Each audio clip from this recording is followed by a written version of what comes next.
At Marvel Comics, the publisher is looking to forge the future of the Avengers line by digging deep into the past.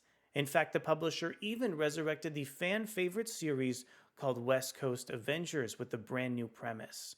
Readers get to see the character of Tony Stark helm a new team of heroes that are actually comprised of some former supervillains like Ultron.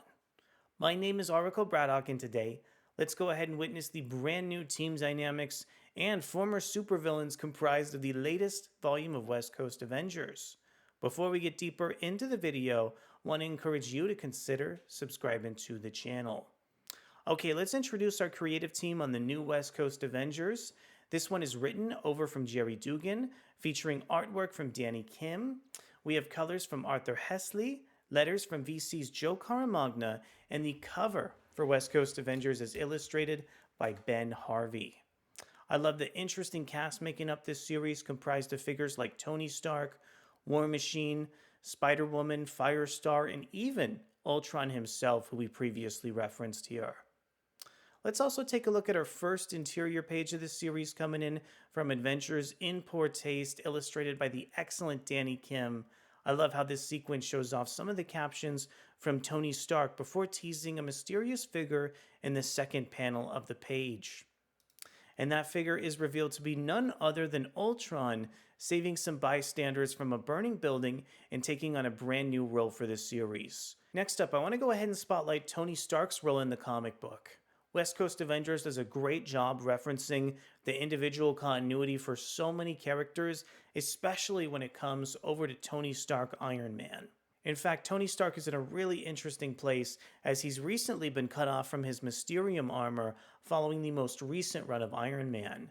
Now Tony Stark is desperately looking to find a way to save his fellow West Coast Avengers, even despite the fact that his most recent armor is out of commission.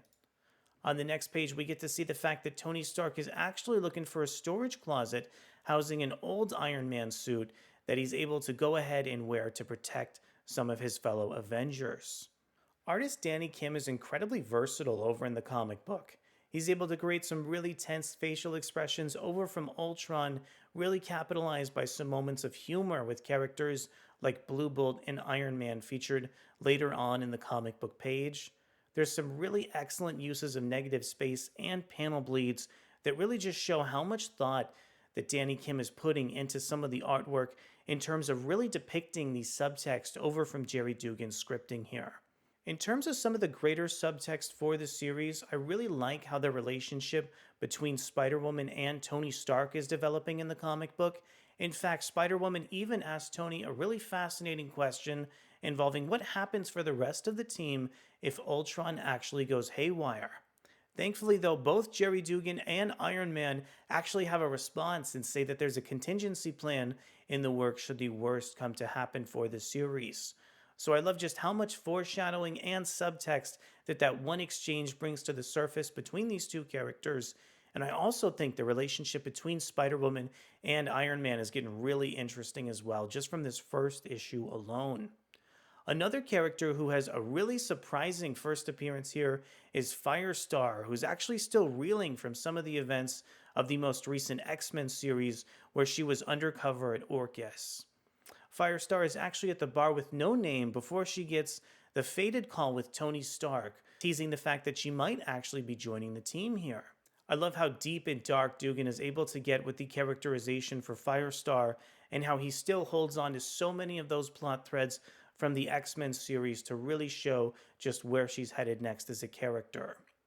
Also, the cliffhanger in this series does a great job following up on some of the first few interior pages and even widening the scope of the comic book a little bit farther so West Coast Avengers can really be pushed to the limit. In fact, there's actually a black page here teasing a brand new story for the property that looks to usher in the epic next phase here of the West Coast Avengers comic book series. So at the end of the day, I really think that Marvel's latest West Coast Avengers launch is a really fascinating series carrying so much subtext between some of our individual characters. I love how closely the continuity is tied to comic books like X-Men, and that we're still dealing with aspects of figures like Orchis, even despite the fact that we're in the brand new line of the X-Men launch. Moving forward, I'm really curious to see how Tony Stark is going to be able to shepherd the rest of the West Coast Avengers characters, especially as it comes to people like Ultron in the face of such horrific violence here.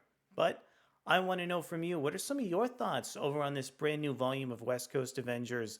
Thank you so much for catching our latest video review covering West Coast Avengers, and we'll be back to see where Iron Man and the rest of his team is headed moving forward.